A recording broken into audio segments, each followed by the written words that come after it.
오늘 설교 제목은 하나님의 선한 손길입니다. 한번 따라해 보시죠. 하나님의 선한 손길. 사람은 누구나 타인의 도움의 손길을 받으며 일상을 살아갑니다. 독불장군처럼 내 인생은 내가 개척하고 나 혼자 살아가는 거야 그렇게 말하는 사람일지라도 이 세상에 태어나는 순간부터 타인의 도움의 손길을 받고 태어나고 또 성장하는 가정 가운데 부모님의 손길에 의해서 성장을 하게 됩니다. 그리고 우리는 도움의 손길만 받는 것이 아니라 어느 누군가에게도 도움을 주기도 합니다. 부모로서, 친구로서, 한 교회의 교우로서, 그리고 이웃으로서 도움을 주기도 하는 거죠. 그래서 좋은 삶의 모습은 사람들과 잘 어울리면서 소통하고 때로는 도움도 주고 때로는 도움을 받으면서 살아가는 것이, 그리고 선한 손길, 정이 담긴 그런 손길이 오가며 사는 것이 좋은 삶의 모습인 것입니다. 저도 지금까지 살면서 나름 이렇게 힘들고 어려운 일들을 겪게 됐는데, 그런 어렵고 힘들 때마다 특별한 도움의 손길을 보내주신 분들이 있습니다. 저는 그분들을 아직까지도 늘 기억하고 잊지 않으려고 애를 씁니다. 그래서 매일은 그렇게 하지 못해도 생각이 날 때마다 그분의 사업을 위해서, 그분의 일을 위해서, 또 그분의 자식들을 위해서 이렇게 꼭 기도를 하고, 또 그분들과 만나고 함께하며 추억을 쌓았던 장소를 지나갈 때는 때로는 전화도 하기도 하고 짧게나마 그들을 위해서 축복을 하며 기도를 하고 있습니다. 물론 제가 영암목교회에 와서 많이 부족하지만 그래도 목사라는 이유로 저를 섬겨주시는 교우분들을 위해서도 꼭 기도를 하고 있습니다. 그런데 이러한 기도를 하면서 늘 한 가지를 더해서 기도하는 것이 있습니다. 제가 힘들고 어려웠을 때 저를 도와주셨던 그분들의 손길을 그냥 단순한 손길로 보지 않고 이 모든 손길들은 하나님을 통하여서 내가 받게 되고 내가 누리게 된 은혜의 손길이다. 즉 하나님의 은혜를 통하여서 내가 누리게 된 것이다 라는 생각을 가지고 꼭 하나님께 감사 기도를 합니다. 그래서 하나님께는 감사 기도를 올려드리고 사람에 대해서는 축복의 기도를 하는 거죠. 우리는 하나님을 믿는 신앙인입니다. 신앙의 본분은 모든 삶의 근원이 하나님으로부터 온다는 것을 인정하고 늘 감사하며 살아가는 것이 신앙인의 본분입니다. 그래서 하나님의 도우심의 손길을 늘 겸손히 구하면서 그 은혜를 받은 대로 살아가는 것이 바른 신앙의 모습이고 건전한 신앙인의 모습입니다.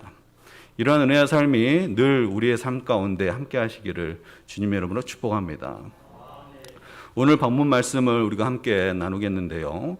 오늘 본문 중에서 특별히 느헤미야 2장 8절 말씀에 보면은 하나님의 도우심의 손길에 대한 그런 신앙의 고백, 감사의 고백을 하는 느헤미야를 볼 수 있게 됩니다. 한번 2장 8절 말씀을 같이 한번 읽어보실까요?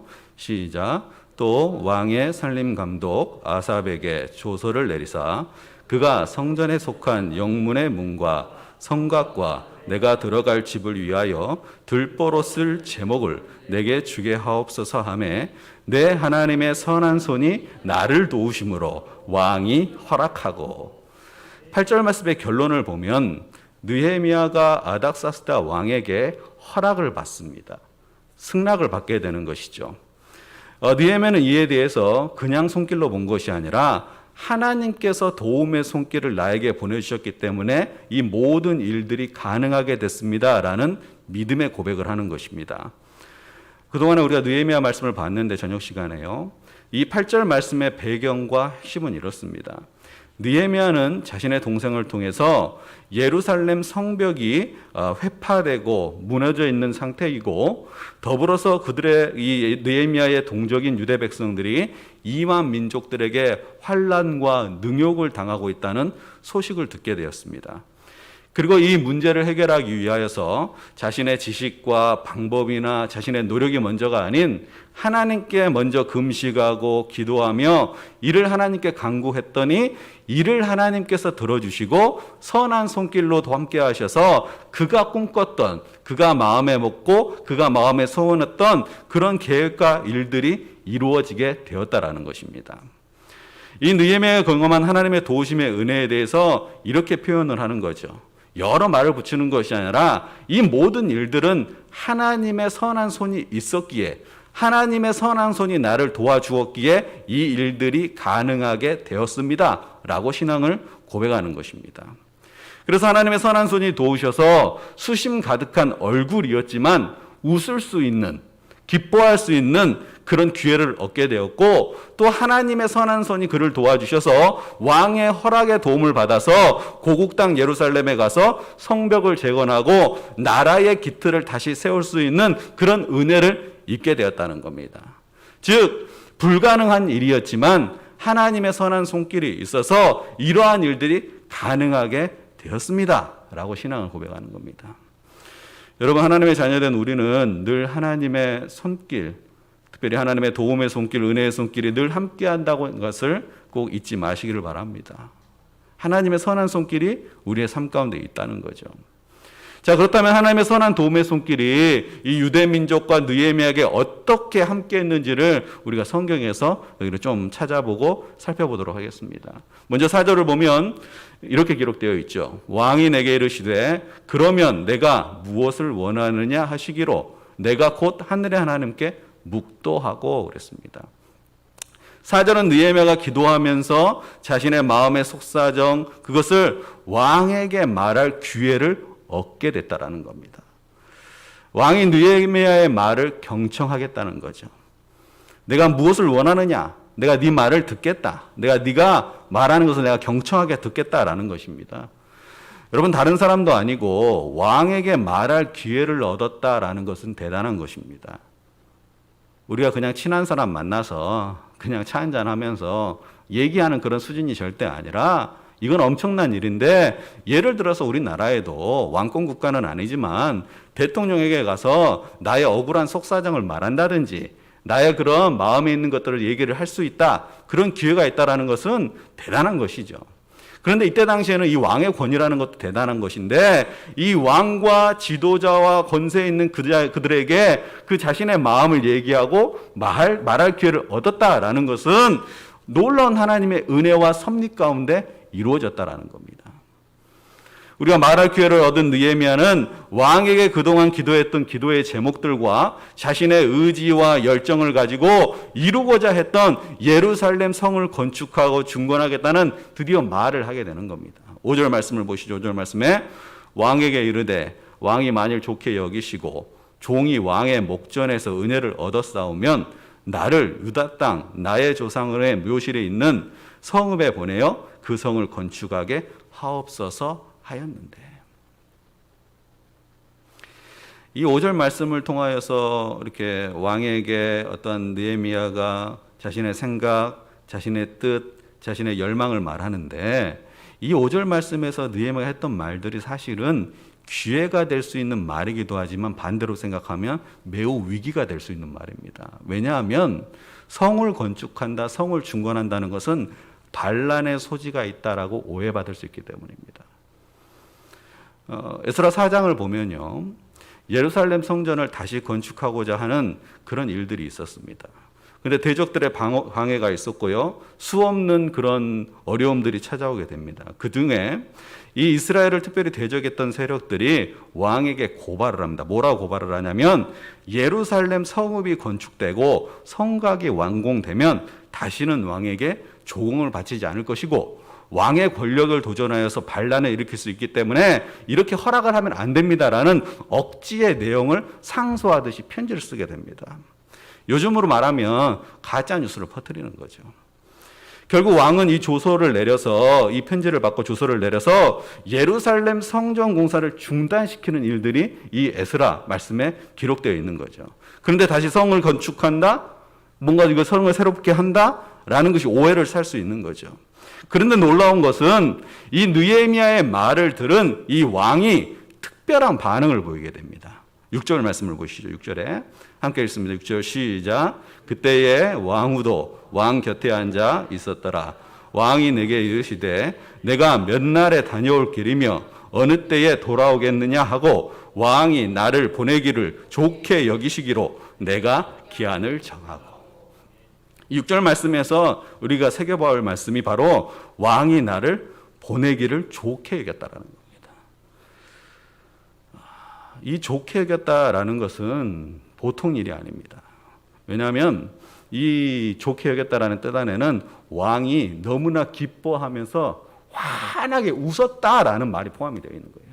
단순히 내가 너를 보내겠다 이런 차원이 아니라 네가 그 일을 행하겠다 하니 내가 그 일을 너무 기쁘게 여기고 좋게 여기기 때문에 당장 그 일을 행해봐라 라는 의미가 다 담겨 있는 거예요. 우리가 그런 거 있잖아요. 어려운 사람 만나가지고 뭐 어떤 사정을 말하면서 좀 도움을 구합니다. 도와주십시오. 이렇게 하는데 그 얘기를 들었던 사람이 기뻐하는 거예요. 그 말을. 내가 당신이 그 말을 언제 할까 기대했다. 내가 도와주려고 했다. 이런 의미로서 받아들이면 내 속에 있는 무언가가 뻥 뚫리는 것 같잖아요. 사람과의 관계 속에서도.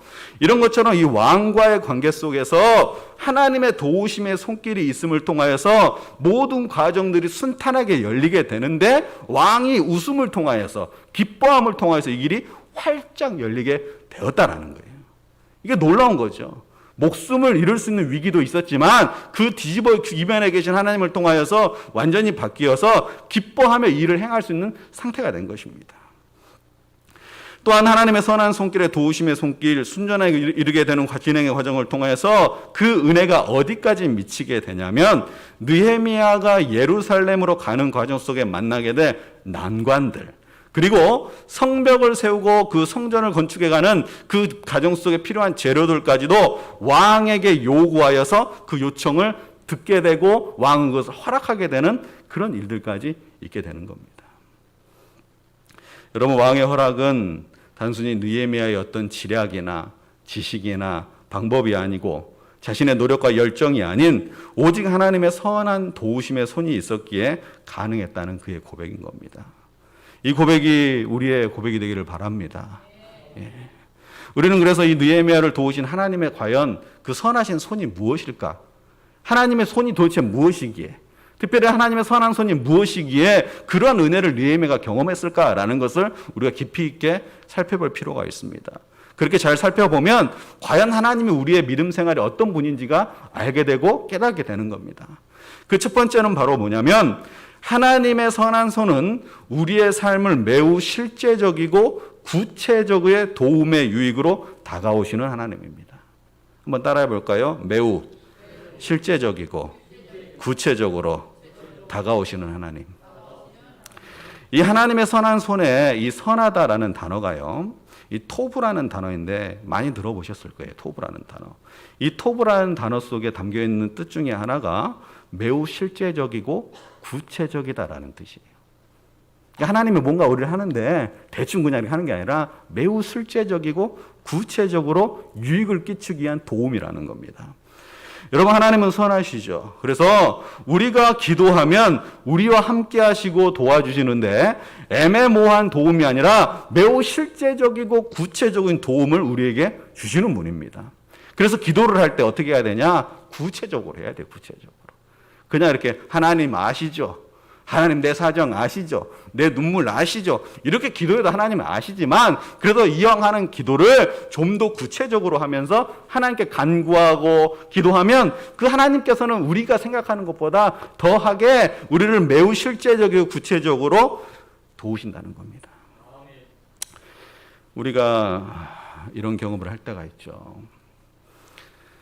우리가 세상에서 살 때 정말 이렇게 사람에게 도움의 손길 요청 안 하고 좀 당당하게 살았으면 좋겠다라는 생각을 하는데 정말 어렵고 힘들면은 사람 찾아가서 이렇게 말을 하잖아요.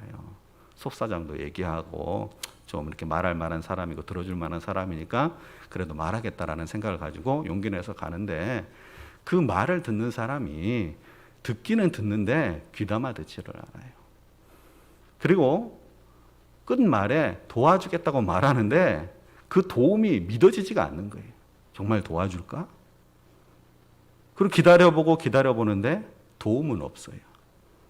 대충 그냥 얼버무려서 이렇게 도와주면 도와주고 아니면 아닌 거죠. 그런데 우리 하나님은 이런 것이 아니라 우리의 상황과 우리의 기도와 간구를 매우 적극적으로 들으시고 우리의 필요에 따라서 구체적인 도움을 펼쳐주시는 하나님입니다. 그래서 우리가 행동에 먼저 앞서서 하나님께 기도하고 도움을 구하는 것이 매우 필요합니다. 두 번째로 하나님의 손은 어떠한 손이냐? 우리가 기도하는 것보다 더 광범위하게 역사하고 도우시는 하나님입니다. 한번 따라해 볼까요? 우리가 기도하는 것보다 더 광범위하게 역사하시는 하나님. 이 선하다라는 단어, 제가 말씀드렸던 이 토브라는 단어의 또 다른 뜻인데요. 매우 광범위하다. 이 광범위하게 영향을 미쳤다라는 거예요. 어떻게 하나님의 도우심이 이렇게 우리의 삶 속에 광범위하게 영향을 미칠까라고 생각을 해보면 하나님은 우리를 잘 아시는 분이기 때문입니다. 왜냐, 하나님은 우리를 조성하고 우리를 창조하셨던 거죠. 그래서 우리가 생각하는 것, 어떤 우리의 생각의 수준, 어떤 행동의 수준보다 훨씬 더 많이 알고 계시고 우리의 장래의 일 또한 이미 아시는 분이기 때문에 우리가 기도하는 것보다도 더 광범위하게 때와 상황에 따라서 돕는 은혜를 베풀어 주시는 겁니다. 느헤미야가 자신의 고국의 땅에 어떤 슬픔의 소식을 듣고 나서 기도를 했잖아요. 근데 기도를 했는데 기도 응답이 바로 되고 하나님의 역사가 뜻대로 막 이루어졌으면 좋겠는데 그 기도 응답이 오지 않는 거예요. 4개월 정도의 어떤 시간이 흘렀는데 그 기간 동안 하나님은 뭘 하셨냐?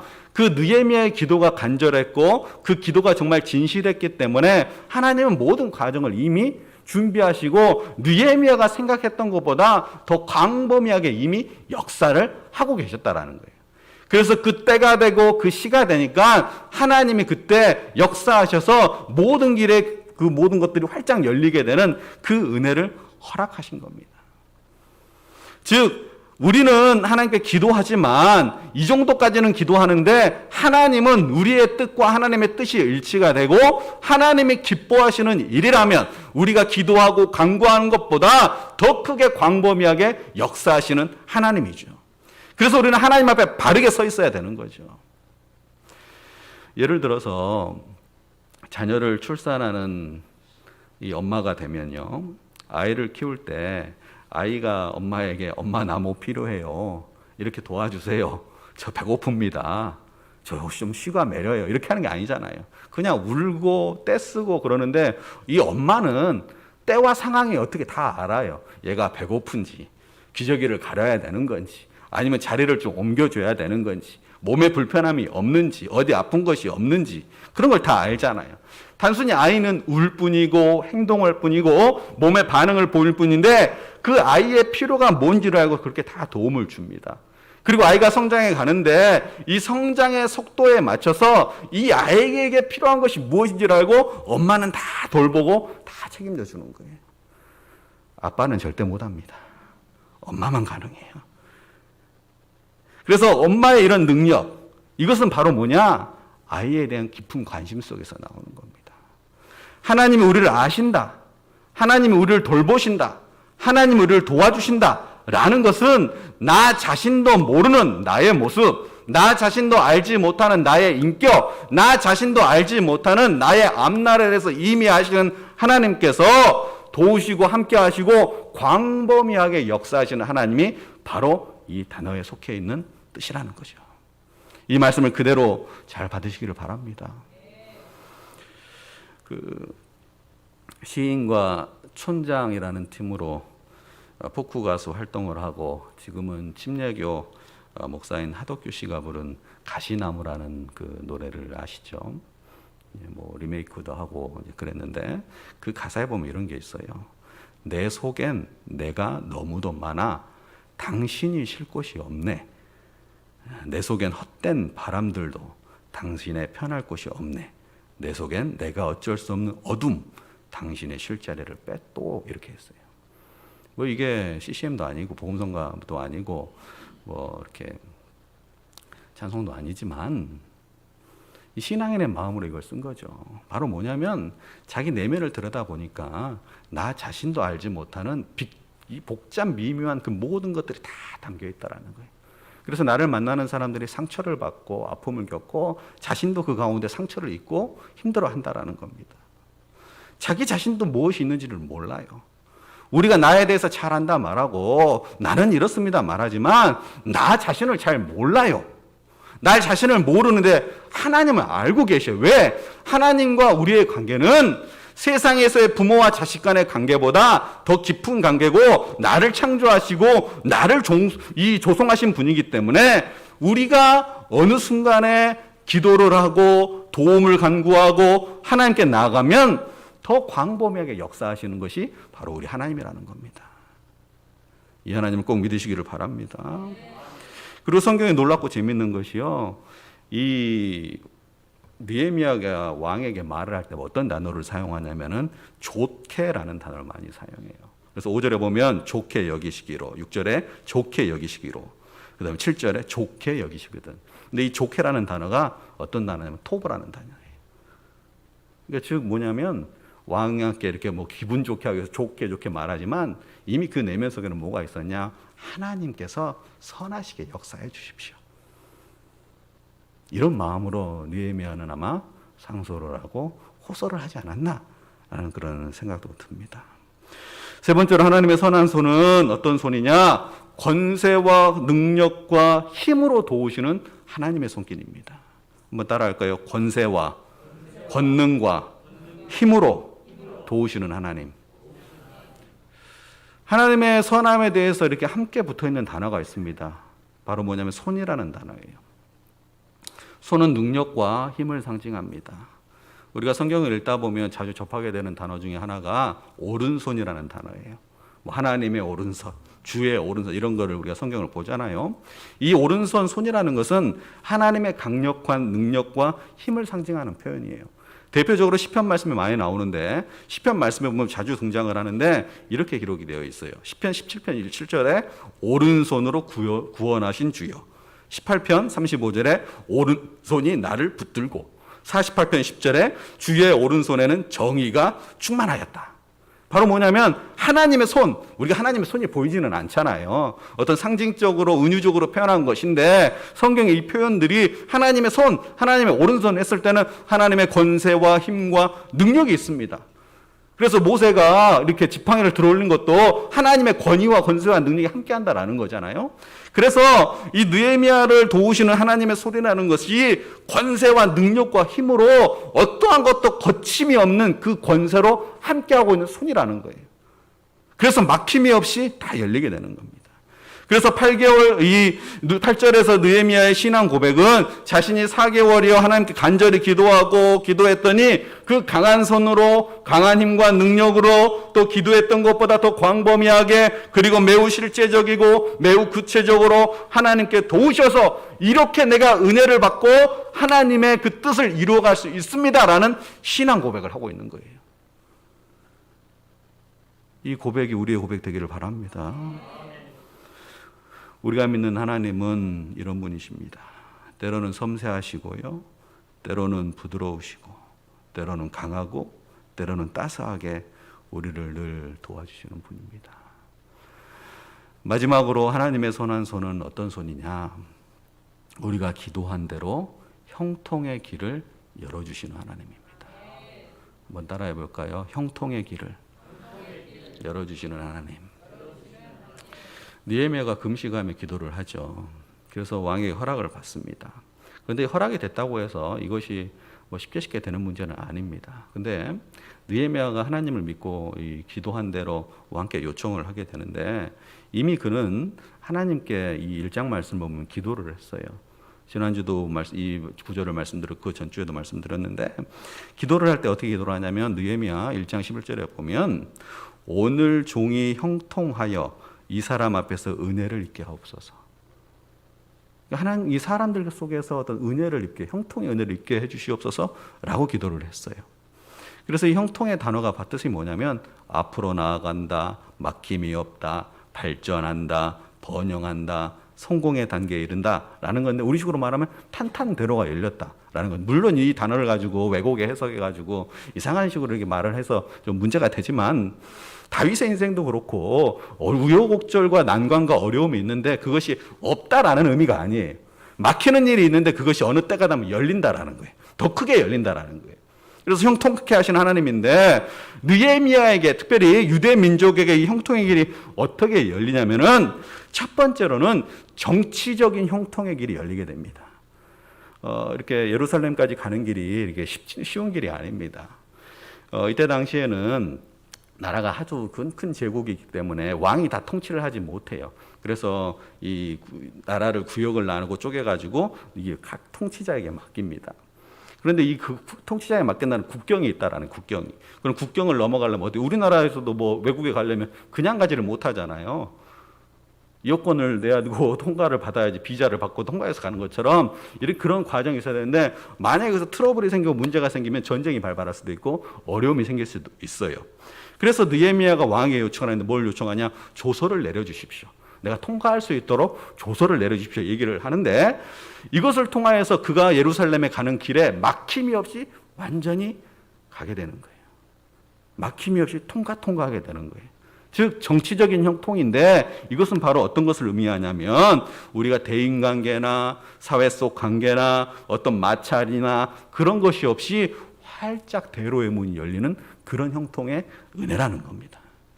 더불어서 어떤 형통의 은혜냐면은 경제적인 형통의 길이 열린 거예요. 느헤미야가 이 성을 재건을 하고 성벽을 다시 수축하고 그러는데 그냥 되는 게 아니잖아요. 돈이 필요하잖아요. 경제력이 필요하잖아요. 일꾼이 필요하잖아요. 근데 그 또한 느헤미야가 하나님의 이건 하나님이 응답하시는 거라 라는 깨닫고 나서 왕에게 요청을 하는데 왕이 이것을 허락을 해요. 그래서 뭐 이것에 대해서 여러 가지 설명, 이것이 무엇인지 얘기를 하는데, 우리가 성전하면 가장 떠오르는 그 나무 중에 하나가 백향목이잖아요. 백향목. 그래서 그러한 그 제목을 얻게 된 거예요. 어느 것까지 얻게 요청을 하게 되냐면은 그 성벽을 재건하고 성문도 만들고 자신의 집까지도 지을 수 있는 제목을 허락하여 주옵소서. 그 목재를 주옵소서 하는데, 그것을 왕이 허락을 해요. 하나님의 선한 도우심으로 그 손길로 인해서 경제적인 형통의 문이 열리는 겁니다. 예수 믿으면 복 받습니다. 예수 믿으면 부자가 됩니다. 라는 차원이 아니라는 거예요. 우리가 생각할 수 없는데 하나님이 일을 하도록 만들어 주신다라는 거예요. 그래서 끊임없이 우리는 기도해야 되고, 끊임없이 꿈을 꿔야 되고, 끊임없이 하나님의 비전과 선하심을 바라봐야 되는 겁니다. 이러한 은혜가 우리 가운데 함께하기를 바랍니다. 말씀을 정리하면서 마지막으로 함께 볼 말씀이 있습니다. 10절 말씀입니다. 10절 말씀. 10절 말씀을 같이 한번 읽어보시죠.